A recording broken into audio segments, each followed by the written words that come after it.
අයහපත් කාලගුණය මෙරට දුම්රිය මාර්ග පද්ධතියටත් දැඩි බලපෑම් එල්ල කළ පසුබිමක හානියට ලක් වූ පේරාදෙණිය කළු පාලම වෙනුවට නව පාලමක් ඉදිකිරීම සම්බන්ධයෙන්ද අවධානය යොමු වී තිබෙනවා.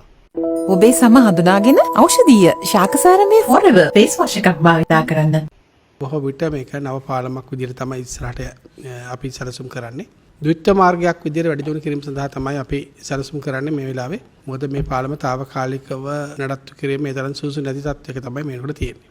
මේ අතර උඩරට දුම්රිය මාර්ගයට දැඩි හානි සිදුවීම හේතුවෙන් දුම්රිය ධාවනය කළ නොහැකි පසුබිමක මහනුවර සිට කොළඹට පැමිණෙන දුම්රිය මගීන් සඳහා විශේෂ බස් රථ සේවාවක්ද හෙට සිට ක්‍රියාත්මක කිරීමට නියමිතයි. උදෑසන 4ට උදෑසන 4 පසුවී මිනිත්තු 15කට සහ උදෑසන 4 පසුවී මිනිත්තු 30කට පසුව දුම්රිය වාර ප්‍රවේශ පත්‍ර සහිත මගීන් සඳහා පමණක් වූ ප්‍රවාහන සේවාවක් සැපයීම සඳහා සැලසුම් සකස් කරලා තියෙනවා.